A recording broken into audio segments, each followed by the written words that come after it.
Samantala, inihag ngayon ng COMELEC ng Smartmatic na ang opisyal na magsusupply ng CF cards na gagamitin sa PCOS machines. Ito ay para sa epektibong pagbilang ng resulta ng botohan sa darating na midterm elections. May report si Roby Cireso. Sinasabi ng LDLA na pinabura ng COMELEC ang Smartmatic para ipanalo sa bidding ang paggawa ng 82,200 CF cards na gagamitin sa Precinct Count Optical Scan Machines o PCOS. Kahit na anya sila na ang may pinakamababang bidding price para gawin ng CF cards na nasa 33.5 million pesos, pero pinanalo pa rin ng COMELEC ang Smartmatic na may bidding price na 50.9 million pesos.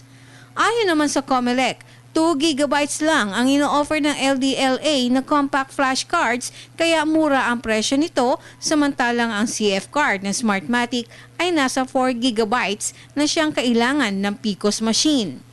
Ayon pa sa COMELEC, maaaring naghihimutok lamang ang LDLA dahil sa pagkatalo ng mga ito sa bidding.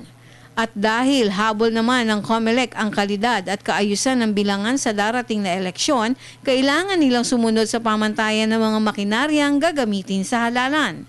Technicality naman ang nakikita ng Supreme Court kung bakit nila ibinasura ang petisyon ng LDLA. Paliwanag ng Public Information Office ng Korte Suprema, naghain muna dapat ng motion for reconsideration ang LDLA Bids and Awards Committee at protesta sa head of the procuring entity kung mababasura ang mosyon.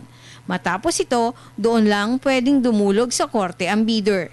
Para sa Telebisyon ng Bayan, Roby Cerezo.